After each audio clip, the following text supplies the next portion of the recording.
Bueno, hoy traemos un material que es, de verdad, es realmente singular. Sí, es bastante particular. No es un libro de autoayuda, ni un tratado filosófico. Tenemos delante extractos de algo llamado Manual de Ingeniería para el Alma.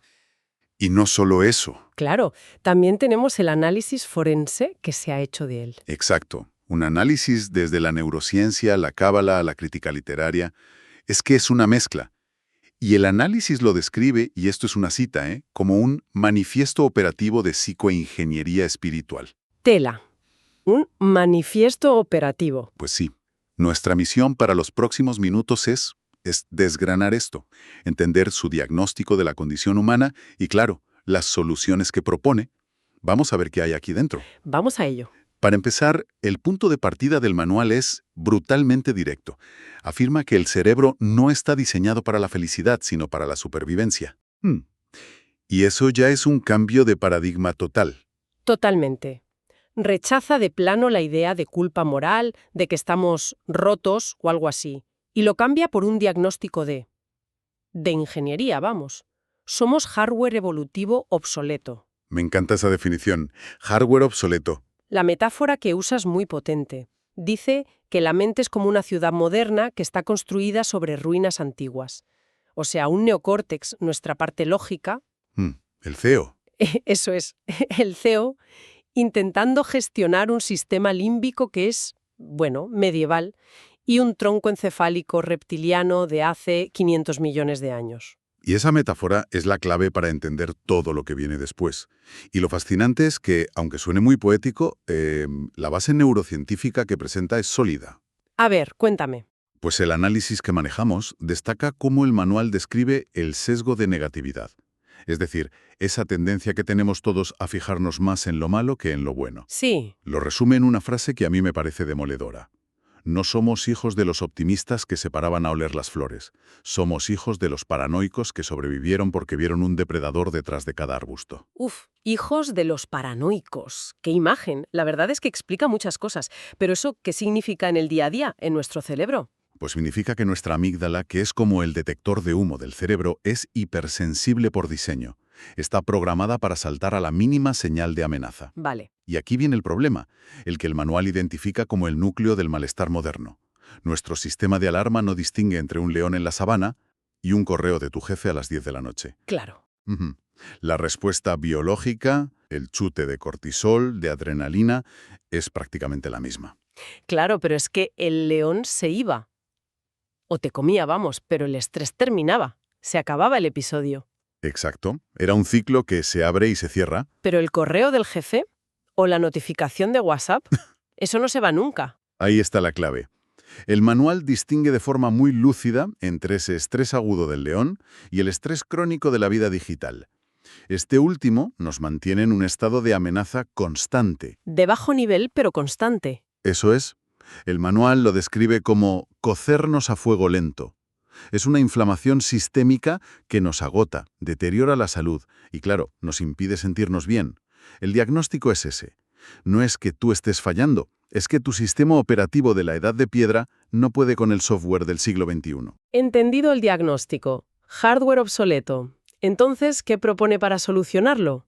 Y aquí es donde se pone de verdad interesante, porque no empieza con meditación ni afirmaciones, sino con un caso de estudio increíble. El interrogatorio de Saddam Hussein. Sí, es que parece sacado de una novela de espías. Totalmente. ¿Qué tiene que ver esto con nosotros? Es una analogía potentísima y la usa para explicar cómo deberíamos tratarnos a nosotros mismos. El manual cuenta cómo el agente del FBI, George Piro, consiguió la confesión de Saddam. ¿Y cómo lo hizo? Pues no con tortura, sino con respeto, con galletas caseras que le horneaba su madre y validando sus sentimientos. ¿Con galletas? Con galletas. Lo presenta como una alegoría del conflicto interno que tenemos todos. La tesis es que debemos dejar de hacernos, y cito, waterboarding psicológico, para empezar a liderarnos. Suena muy bien, pero ¿cuál es el mecanismo? O sea, ¿por qué funcionaron las galletas y no la tortura? El análisis forense lo conecta directamente con la teoría polivagal de Stephen Porges, que es, una de las grandes revoluciones en neurociencia de las últimas décadas. Mm, momento. Has mencionado teoría polivagal y seguro que has dicho algo como vagal dorsal o simpático. Suena a clase de anatomía avanzada. ¿Puedes explicarnos de forma sencilla qué es esto y por qué fue la clave con Saddam? Claro. A ver, imagina que nuestro sistema nervioso tiene tres modos, como un semáforo. El modo verde es el sistema vagal ventral. Es cuando nos sentimos seguros, conectados, sociales. Seguridad. Seguridad. Aquí es donde podemos ser creativos, aprender y decir la verdad. El modo amarillo es el sistema simpático, la respuesta de lucha o huida. El estrés del león. Lucha-huida, amarillo. Entendido. Y el modo rojo es el vagal dorsal. Es el colapso, la parálisis, hacerse el muerto. El último recurso cuando no puedes ni luchar ni huir. Ujú. Un semáforo biológico. Me gusta. Entonces, la tortura te pone en rojo o amarillo y la mente lógica, donde está la verdad, simplemente se desconecta. Precisamente, bajo amenaza, el córtex prefrontal se apaga. No puedes acceder a la verdad, ni a la memoria, ni a la lógica. La tortura solo consigue que la gente diga lo que el torturador quiere oír para que el dolor pare. Claro. Lo que hizo Piro, de forma estratégica, fue crear un entorno de seguridad, de corregulación, para sacar a Saddam del modo rojo o amarillo y llevarlo al verde. Las galletas, las charlas de poesía, el respeto, eran todos señales para su sistema nervioso. Señales que decían, aquí estás a salvo. Ujú. Y solo en ese estado de seguridad. Solo en ese estado de seguridad biológica, que se facilita con hormonas como la oxitocina, es posible acceder a la verdad. Hmm. Y la lección para nosotros, según el manual, es que no podemos forzar a nuestro Saddam interno, a nuestro ego, a cambiar. Tenemos que crear un espacio interno de seguridad para que colabore. Dejar de ser nuestro propio torturador y convertirnos en nuestro propio agente pirro. Esa es la idea. La autocompasión y la validación no son una debilidad, son una táctica de negociación neurológica, de alto nivel, para seducir ese dictador interno. Hmm. Esta idea de seducir en lugar de forzar me parece un pilar del manual. Y lo más curioso es cómo aplica esta misma lógica a un campo que, a primera vista, no tiene nada que ver, la mística judía. Cómo se conecta la biología de la seguridad con la cábala. Aquí es donde el manual se vuelve realmente ambicioso. Realiza lo que el análisis llama una secularización táctica. Secularización táctica. Suena... Suena potente, ¿verdad? La despoja de su contexto religioso y la presenta como una especie de física de la consciencia. El concepto central que toma es el cli. Cli. Cli. Se traduce como vasija o recipiente, y el or, que es la luz, o en términos modernos, la información, la energía. Vale, vasija y luz. A ver, sigue sonando bastante místico, ¿eh? Pero la forma en que lo plantea es puramente ingenieril. El manual dice, no eres un alma buena o mala, eres una estructura de carga, una vasija, diseñada para recibir y soportar or, la luz, la intensidad de la realidad. Una estructura de carga. Y el sufrimiento, por tanto, se redefine. No es un castigo, no es un fallo moral. El sufrimiento es un colapso estructural. A ver si lo entiendo. Es como si nuestro sistema nervioso fuera una bombilla. La OR, la luz, es la electricidad. Si a una bombilla de 40 vatios le metes el voltaje de una central eléctrica, no ilumina más. Explota. Explota. El manual dice que el sufrimiento es esa explosión. Esa es la analogía perfecta. El sufrimiento es un fallo de ingeniería. Tu cli, tu vasija, tu sistema nervioso, tu capacidad psicológica, no tiene el aguante suficiente para la cantidad de or, de información, de estrés que está intentando procesar, y la vasija se rompe. Entiendo. El objetivo de esta ingeniería del alma no es buscar la felicidad, es dilatar el cli, reforzar la vasija, mejorar el cableado para poder soportar más voltaje sin colapsar. ¿Entendido? No es debilidad moral, es un problema de ancho de banda biológico. Me parece una idea muy potente. ¿Y cómo propone el manual mejorar ese cableado? ¿Cómo se refuerza la vasija? Aquí es donde conecta de forma magistral la cábala con la neuroquímica moderna, con la dopamina en concreto. A ver. Toma otro concepto cabalístico, Nahamá de Kisufa, o pan de la vergüenza. La idea mística es que cualquier placer o beneficio que recibes sin esfuerzo, sin habértelo ganado, es espiritualmente corrosivo. Te deja vacío. O sea que el pan de la vergüenza de hace siglos es lo que hoy llamamos el bajón después de pasarse 3 horas en TikTok. O de comerse un bote entero de helado. El placer fácil y sin esfuerzo nos deja vacíos. Exacto. El manual lo traduce directamente al mecanismo de la dopamina. Explica que los superestímulos, azúcar, porno, redes sociales, provocan una inundación de dopamina tan masiva que el cerebro, para protegerse, empieza a eliminar receptores. Se defiende, claro. Es un proceso que se llama down regulation, y el resultado es que cada vez necesitas un estímulo mayor para sentir lo mismo. Y lo que es peor, las cosas normales de la vida, un paseo, una conversación, un libro, dejan de producir placer. Eso es la anedonia, y es la manifestación neuroquímica del pan de la vergüenza. Entonces, la solución que proponía la cábala, que supongo que es algún tipo de autocontrol, ¿cómo se traduce? El concepto cabalístico es la yeburá, o restricción, pero el manual no lo presenta como un dogma religioso ni como un acto de puritanismo moral. Lo presenta como una higiene dopaminérgica. Higiene dopaminérgica. Me gusta. Es la forma de proteger tus circuitos de dopamina, de permitir que tus receptores se recuperen para que puedas volver a sentir placer con la vida real. Es ingeniería de protección. Y todo esto nos lleva al tramo final del manual, que se proyecta a un futuro muy cercano, 2026, y plantea lo que describe como una batalla por el puerto de entrada a nuestra consciencia. Sí, es casi un conflicto épico. Describe 2 arquetipos: el Homo assimilatus, el humano que se rinde a la máquina, y el Homo sovereign, el que la domina.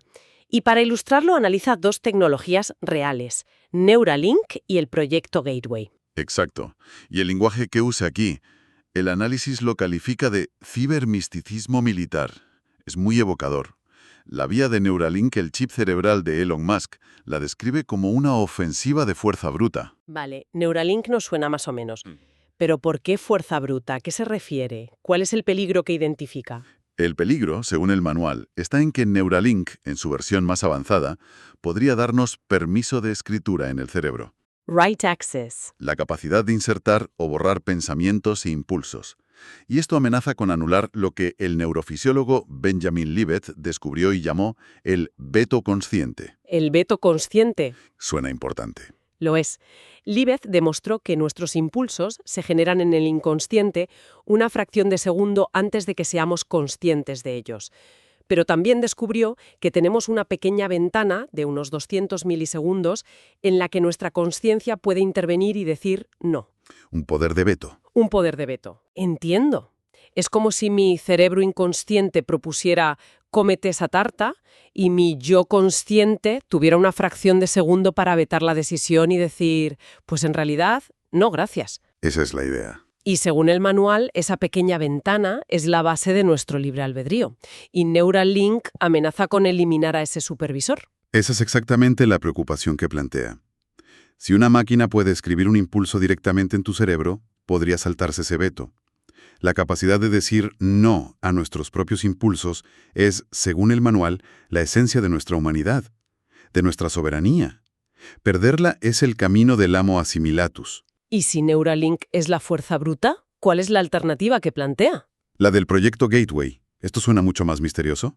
La vía Gateway, que se basa en un proyecto desclasificado de la CIA, sigue un principio totalmente distinto, la resonancia, no el implante. La premisa del manual aquí es que el cerebro no es un ordenador lento y defectuoso que necesita un chip. Es un poco la visión de Neuralink. Exacto, sino que es una antena fractal cuántica, y aquí se apoya en teorías más especulativas como las de Penrose y Hameroff. Una antena que simplemente está mal sintonizada por el ruido y el estrés de la vida moderna. O sea, una vía propone meter un componente nuevo en el motor y la otra propone afinar el motor que ya tenemos. Limpiar las interferencias para que la antena capte mejor la señal. Esa es la idea. Esa es la idea. La solución no sería un implante de hardware, sino protocolos de entrenamiento, de la atención, de la consciencia. Meditación, biofeedback, para limpiar la antena y mejorar su capacidad de resonar con la señal. Es la vía del Homo sovereign. No añadir una prótesis, sino optimizar el potencial que ya tenemos. Justo. Es la batalla entre la asimilación y la soberanía. Entonces, ¿qué significa todo esto al final? Después de este recorrido por la neurociencia, Saddam Hussein, la cábala, los chips cerebrales, ¿cuál es el mensaje central? Si lo destilamos, el manual y su análisis nos presentan un marco que es fascinante y, hay que decirlo, muy exigente.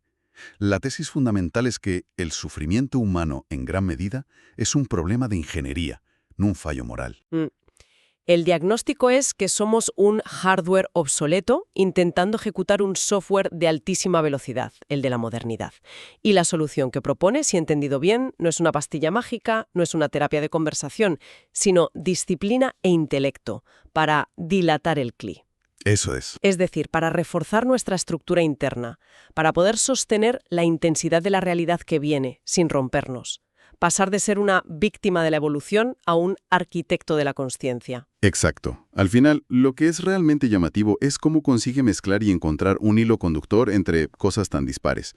Biología evolutiva, tecnología de interfaz neural, mística antigua. Es una combinación que, como mínimo, te hace pensar. Sí, desde luego. No se presenta como una filosofía, sino como una tecnología intelectual de vanguardia para navegar lo que viene. Y esto nos deja con una pregunta final para reflexionar, una que se queda ahí flotando después de analizar todo este material. Si la conciencia humana puede en efecto ser diseñada o reparada como un sistema de ingeniería, ¿quién debería tener la autoridad para escribir los manuales de instrucciones?